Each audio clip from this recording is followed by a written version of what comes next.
Southern District of Illinois Federal Judge Stephen McGlynn says he's inclined to rule against a preliminary injunction against the January 1st deadline to register firearms in the state of Illinois after today's hearing in the Southern District of Illinois in East St. Louis.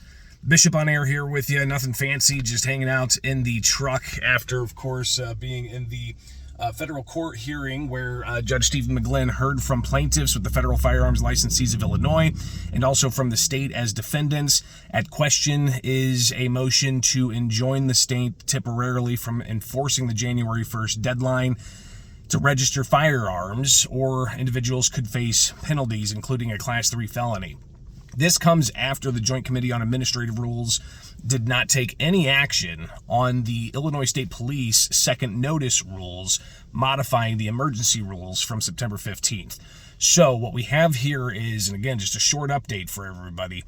You've got the hearing in JCAR, no action taken, so the September 15th rules are what's in place. In the Southern District this afternoon, Judge Stephen McGlynn heard arguments about vagueness, that the rules are too vague. They heard arguments that the rules were not properly notified to those individuals that are going to be impacted by this. The state countered that, saying that proper notification was given by the administrative rules process. They also argued that the plaintiffs don't have any standing because there's been no injury to anybody. There was also discussion throughout the hearing in the Southern District in front of Judge Stephen McGlynn, who was asking questions about the number of people who have registered. The plaintiffs said that's because they feel that things are unclear and too vague. McGlynn fired back and said, well, aren't there also people who are not filing affidavits because they are doing that out of protest?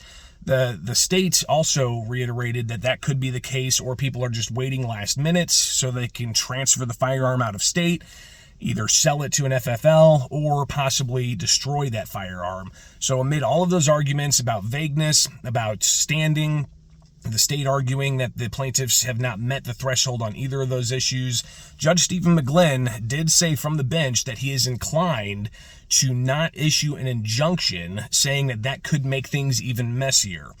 He went on to say that it's likely that January and February they're going to be delving deeper into these issues on the merits.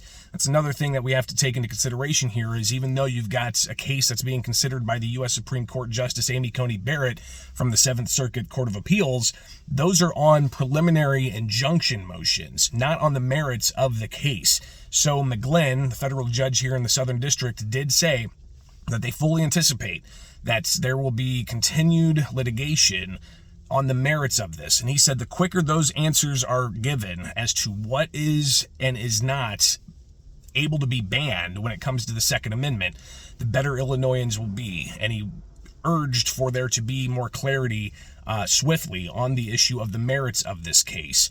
But again, he said he's not made his mind up. However, he is inclined to not issue an injunction prohibiting the state from enforcing that January 1st deadline. He said that after January 1st, there will be facial and as-applied challenges.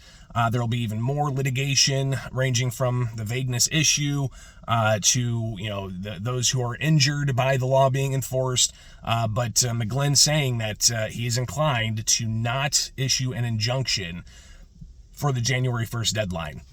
When are we going to see the judge's ruling?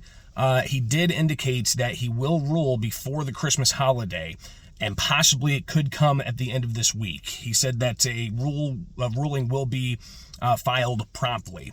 So we will keep you updated here. Bishop on air. Just want to get this brief and dirty update out for you as I sit here in my truck just attending the Southern District of Illinois federal case here in East St. Louis.